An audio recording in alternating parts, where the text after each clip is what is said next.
So it's nice Saturday, so I came out here just to test this sucker here. This we call the Vivor diesel heater. This we call Vivor heater.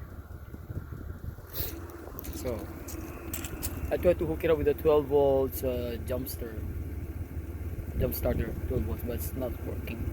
So I decided to hook it up with my 12 volts engine. But yeah, this remote control shitty one to power up this machine. Now it blows air. This is where you put the diesel gas. This exhaust is hot. Air intake. My first try, it burns because this exhaust pipe is too hot. So I just put a lift for now to test this shitty looks machine from somewhere in the world.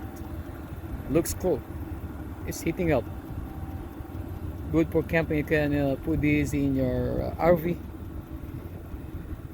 tent in your parking garage or workshop. It's cool. It's hot.